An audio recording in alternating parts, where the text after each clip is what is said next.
بسم اللہ الرحمن الرحیم۔ السلام علیکم، میں ہوں منصور اور آپ دیکھ رہے ہیں منصور وائس چینل۔ حضور سیدنا غوث اعظم حضرت سیدنا عبد القادر جیلانی 18 برس کی عمر میں والدہ ماجدہ کی اجازت کے بعد بغداد روانہ ہوئے۔ حضور سیدنا غوث اعظم حضرت سیدنا عبد القادر جیلانی فرماتے ہیں کہ جب میں بغداد کے لیے روانہ ہونے لگا تو والدہ ماجدہ نے مجھ سے فرمایا کہ تمہارے والد نے ترکہ میں 80 دینار چھوڑے تھے، 40 دینار تمہارے بھائی کے لیے اور 40 دینار تمہارے لیے۔ تمہارے دینار میں نے تمہاری قمیض کے اندر سی دیے ہیں۔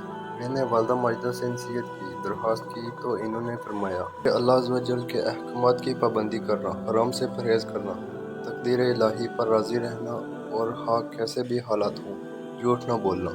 میری والدہ اس بات کو جانتی تھی کہ بغداد میرے لیے ایک نیا شہر ہے اور وہاں میرا کوئی دوست ساتھی نہیں، اس لیے انہوں نے ایک بوسہ لینے کے بعد مجھے اللہ کے سپرد کیا۔ حضور سیدنا غوث اعظم حضرت سیدنا عبد القادر جیلانی فرماتے ہیں کہ میں بغداد جانے کے لیے ایک قافلہ میں شامل ہو گیا۔ جب یہ قافلہ شہر کی حدود سے باہر نکلا تو راستے میں 20 لٹیروں نے قافلے پر حملہ کر دیا اور قافلے کا تمام مال و اسباب لوٹ لیا۔ لوٹ مار کے دوران ایک شخص آپ رحمۃ اللہ کے پاس آیا اور پوچھا، اے لڑکے تیرے پاس کیا ہے؟ میں نے اسے بتایا کہ میرے پاس 40 دینار ہیں۔ وہ شخص میری بات کو مذاق سن کر آگے بڑھ گیا۔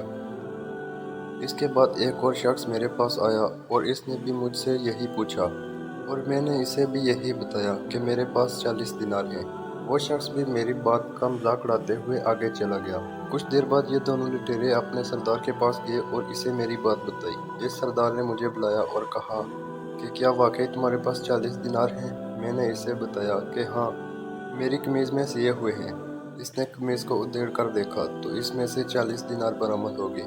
وہ سردار حیران ہوا اور اس نے مجھ سے کہا کہ تم نے اسے راز کیوں نہ رکھا؟ تمہیں سچ بتانے کی کیا ضرورت تھی؟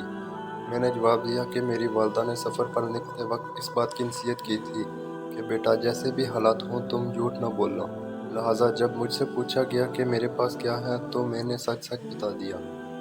آپ رحمۃ اللہ فرماتے ہیں کہ میری بات سن کر اس سردار کی آنکھوں میں آنسو آ گئے اور اس نے ایک آہ بھرتے ہوئے کہا کہ تم نے اپنی والدہ کا عہد نہیں توڑا، ایک میں ہوں جو ہر سال رب سے عہد کر کے توڑ رہا ہوں اور لوگوں کو لوٹ رہا ہوں۔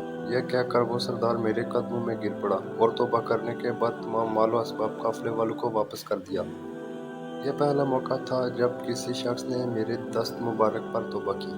حضور سیدنا غوث اعظم حضرت سیدنا عبد القادر جیلانی اس دور کے بغداد کے بارے میں بتاتے ہیں کہ بغداد علوم و فنون کا ایک بہت بڑا مرکز تھا، مگر سیاسی اعتبار سے اسے استحکام حاصل نہیں تھا اور حکمرانوں کو تعلیم یا تعلیمی اداروں سے کسی بھی قسم کا کوئی دلی لگاؤ نہیں تھا۔ طلباء کو حصول کے لیے اپنی ذاتی جیب سے خرچ کرنا پڑتا تھا، جس کے لیے وہ محنت مزدوری بھی کرتے تھے اور کئی روز فاقہ کشی بھی کرتے تھے۔ امید کرتا ہوں ویڈیو پسند آئی ہوگی۔ اگر ویڈیو پسند آئی ہو تو ویڈیو کو لائک کر دیں، اگر چینل پر نئے ہیں تو چینل کو سبسکرائب کر دیں۔